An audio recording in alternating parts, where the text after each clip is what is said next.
Hello दोस्तों, welcome back to grow with Kanishka, जहां board exam की तैयारी होती है स्मार्ट और फुल पावर से। मैं हूं आपकी कनिष्का डी, और आज हम फ्लामिंगो बुक के एक बहुत ही यूनिक चैप्टर को एक्सप्लोर करेंगे। A chapter about something we see almost every day, the interview. आज हम पढ़ेंगे एक ऐसा चैप्टर जो बोर्ड एग्जाम के लिए तो इम्पॉर्टेंट है ही, but it makes us think about the interview itself. क्या ये सच जानने का जरिया है या किसी की प्राइवेसी में इंट्रूजन? यह चैप्टर दो फैसिनेटिंग पर्सपेक्टिव्स देता है, इंटरव्यू के बारे में अलग अलग विचार, और फिर एक ब्रिलियंट पर्सनैलिटी उम्बेर्तो इको के साथ एक्चुअल इंटरव्यू। और हाँ, अगर आप पूरा वीडियो ध्यान से देखोगे तो एंड में मिलेगा एक फ्री सरप्राइज जो आपके बोर्ड प्रेप में गोल्ड जैसे काम आएगा। मिस मत करना। This chapter offers insights into both media and literature. वैसे अगर आप चाहते हो कि इंग्लिश बोर्ड प्रेप सॉलिड हो जाए, तो अभी के अभी सब्सक्राइब करो ग्रो विद कनिष्का और बेल आइकॉन दबा दो, क्योंकि यहाँ हर लेक्चर होता है next level. Let's discover the truth behind interviews. Okay champions, let's understand the structure. The interview आपके Flamingo text book 7th chapter है। ये चैप्टर दो पार्ट्स में डिवाइडेड है with different authors and perspectives. Part 1 एक excerpt है Christopher Silvester के Penguin book of interviews के इंट्रोडक्शन से।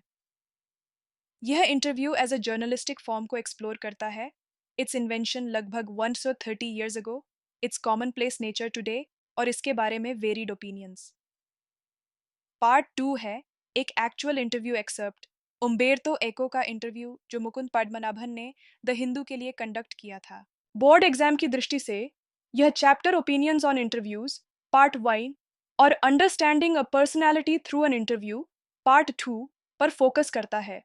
इसमें से शॉर्ट आंसर, लॉन्ग आंसर और एक्सट्रैक्ट बेस्ड क्वेश्चंस आते हैं। वेटेज यूजुअली 5-7 मार्क्स होता है। स्टूडेंट्स को पार्ट 1 थियोरेटिकल लगता है और पार्ट 2 में इंटरेस्टिंग आइडियाज हैं, बट कनेक्शन बनाना पड़ता है। We will simplify both parts. Let's start with part 1, the interview as a genre. Interview का इन्वेंशन हुए 130 साल से थोड़ा ज्यादा हुआ है, और यह जर्नलिज्म का कॉमन प्लेस हिस्सा बन गया है। Almost everyone literate has read interviews. Thousands of celebrities have been interviewed repeatedly. अब देखते हैं पॉजिटिव पर्सपेक्टिव। कुछ लोग इंटरव्यू को बहुत हाई रिगार्ड में रखते हैं। हाईएस्ट फॉर्म में यह ट्रूथ का सोर्स है। इंटरव्यू की प्रैक्टिस एक आर्ट फॉर्म है। यह एक पावरफुल मीडियम है किसी के पर्सनैलिटी और इनर थॉट्स को समझने के लिए। यह हमें कंटेम्प्रेरीज के बारे में विविड इंप्रेशंस देता है। इंटरव्यू एक supremely serviceable medium of communication है। डेनिस ब्रायन ने लिखा है कि आज के समय में हमारे कंटेम्पोरेरीज के बारे में जो भी विविड इंप्रेशंस हैं, वे इंटरव्यूज के थ्रू ही बनते हैं। लेकिन दूसरी तरफ बहुत से सेलिब्रिटीज और राइटर्स का इंटरव्यू के प्रति बिल्कुल अलग नजरिया है। वे इसे अपनी लाइफ में अनवारंटेड इंट्रूजन मानते हैं। देखिए कुछ फेमस राइटर्स के व्यूज। V.S. नेपॉल। उन्हें लगता था कि कुछ लोग इंटरव्यू से वूंडेड हो जाते हैं और अपना एक पार्ट खो देते हैं। Lewis Carroll, Alice in Wonderland के क्रिएटर। उन्हें इंटरव्यूअर से जस्ट हॉरर था। उन्होंने कभी इंटरव्यू देना कंसेंट नहीं किया। वे बीइंग लायोनाइज्ड, प्रसिद्ध व्यक्ति की तरह एक्सेसिव अटेंशन मिलना से हेट करते थे। Rudyard, Kipling. सबसे कंडेमनेटोरी एटीट्यूड था। उन्होंने कहा था, it is immoral, it is a crime just as much as an assault, it is cowardly and vile, no respectable man would ask it. Ironically उन्होंने खुद मार्क ट्वेन का interview लिया था ईयर्स अर्लियर। कुछ राइटर्स के mixed experiences थे, जैसे H.G. Wales. उन्होंने 1894 में इंटरव्यू को इंटरव्यूइंग ऑर्डियल, कठिन परीक्षा कहा था, लेकिन वे फ्रीक्वेंटली इंटरव्यूड होते थे और बाद में उन्होंने जोसेफ स्टालिन का इंटरव्यू भी लिया। सॉल बेलो। उन्होंने इंटरव्यूज को thumb prints on his windpipe के जैसा डिस्क्राइब किया, यानी गला घोंटने जैसा सफोकेटिंग एक्सपीरियंस। फिर भी उन्होंने मैनी इंटरव्यूज दिए।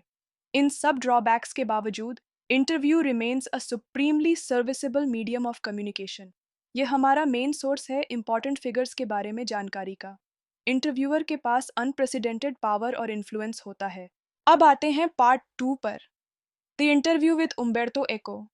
इंटरव्यूअर है मुकुंद पाडमनाभान द हिंदू से, और इंटरव्यूई है उम्बेर्टो एको, एक फैसिनेटिंग पर्सनैलिटी। उम्बेर्टो एको कौन थे?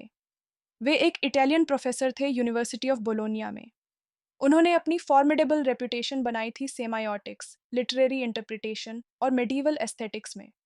लेकिन 1980 में उन्हें इंटेलेक्चुअल सुपरस्टारडम मिली जब उनका novel the name of the rose publish हुआ, जिसकी 10 मिलियन से ज़्यादा कॉपीज बिकीं।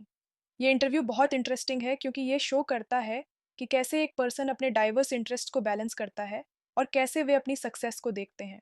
इंटरव्यू में डेविड लॉज का एक रिमार्क था कि वे समझ नहीं सकते कि ईको इतने सारे काम कैसे करते हैं। ईको का जवाब फैसिनेटिंग था। मैं इंप्रेशन देता हूं कि बहुत कुछ कर रहा हूं, लेकिन मैं कन्विंस्ड हूं कि हमेशा सेम थिंग कर रहा हूं। वे अपने फिलोसॉफिकल इंटरेस्ट्स को परस्यू करते हैं डिफरेंट मीडियम्स के through, academic work, novels, even children's books. और फिर ईको ने अपना सीक्रेट बताया, इंटरस्टिसेस। जैसे यूनिवर्स में और एटम्स में एम्प्टी स्पेसेस होती हैं, वैसे ही हमारी लाइफ में भी एम्प्टी स्पेसेस होती हैं, जैसे एलिवेटर का वेट करना। ईको कहते हैं, I work in empty spaces. उन्होंने एक बार एलिवेटर वेट करते हुए पूरा आर्टिकल लिख दिया था। ईको की राइटिंग स्टाइल भी यूनिक थी। उनके एसेज में नैरेटिव एस्पेक्ट होता था। वे अपनी रिसर्च की स्टोरी बताते थे, ट्रायल्स और एरर्स के साथ। यही अप्रोच उन्होंने 22 साल की एज में अपनी डॉक्टरल डिसर्टेशन में अपनाई थी। इंपॉर्टेंट पॉइंट, ईको खुद को a university professor who rights novels on Sundays मानते थे। वे एकेडमिक कम्युनिटी के साथ आइडेंटिफाई करते थे, राइटर्स क्लब्स के साथ नहीं। अब आते हैं बोर्ड एग्जाम स्ट्रैटेजी पर। Let's see some question types. Short answer 2 marks. Positive और negative views on interviews, specific writers के ओपिनियंस, ईको के कॉन्सेप्ट्स जैसे इंटरस्टिसेस। लॉन्ग आंसर 5 से 6 मार्क्स। वेरिड ओपिनियंस का डिटेल्ड डिस्कशन, ईको की पर्सनैलिटी और ideas, उनकी सक्सेस के रीजंस, एक्सट्रैक्ट बेस्ड 4 से 6 मार्क्स। पार्ट 1 से राइटर्स के क्वोट्स या पार्ट 2 से ईको के व्यूज के passages. Now it's for some smart tips. Part I के लिए डिफरेंट राइटर्स के स्पेसिफिक व्यूज को क्लियरली डिस्टिंग्विश करो। पार्ट 2 के लिए ईको के की कॉन्सेप्ट्स एक्सप्लेन करो। Same thing philosophy, interstices, narrative style. Keywords use करो, intrusion, source of truth, semiotics, interstices, intellectual superstardom. Common mistakes से बचो, राइटर्स के ओपिनियंस को मिक्स मत करो। ईको के इंटरस्टिसेस कंसेप्ट को प्रॉपरली एक्सप्लेन करो। Remember, Eco considered himself professor first, novelist second. Let's wrap up the interview.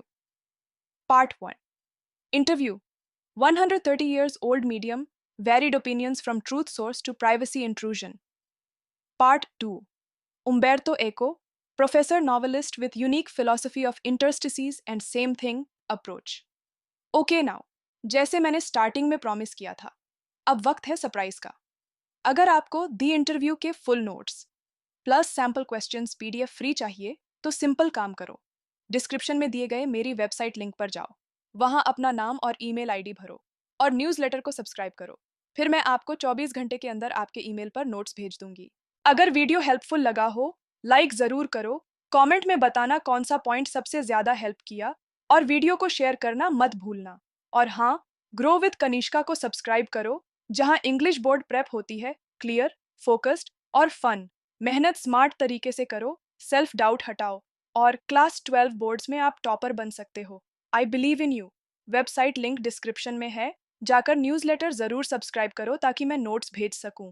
और कमेंट में लिखना सब्सक्राइब्ड ताकि मैं आपका नाम आइडेंटिफाई कर सकूं। चलो अब मिलते हैं अपनी नई video. Till then bye bye, take care and keep learning with grow with Kanishka.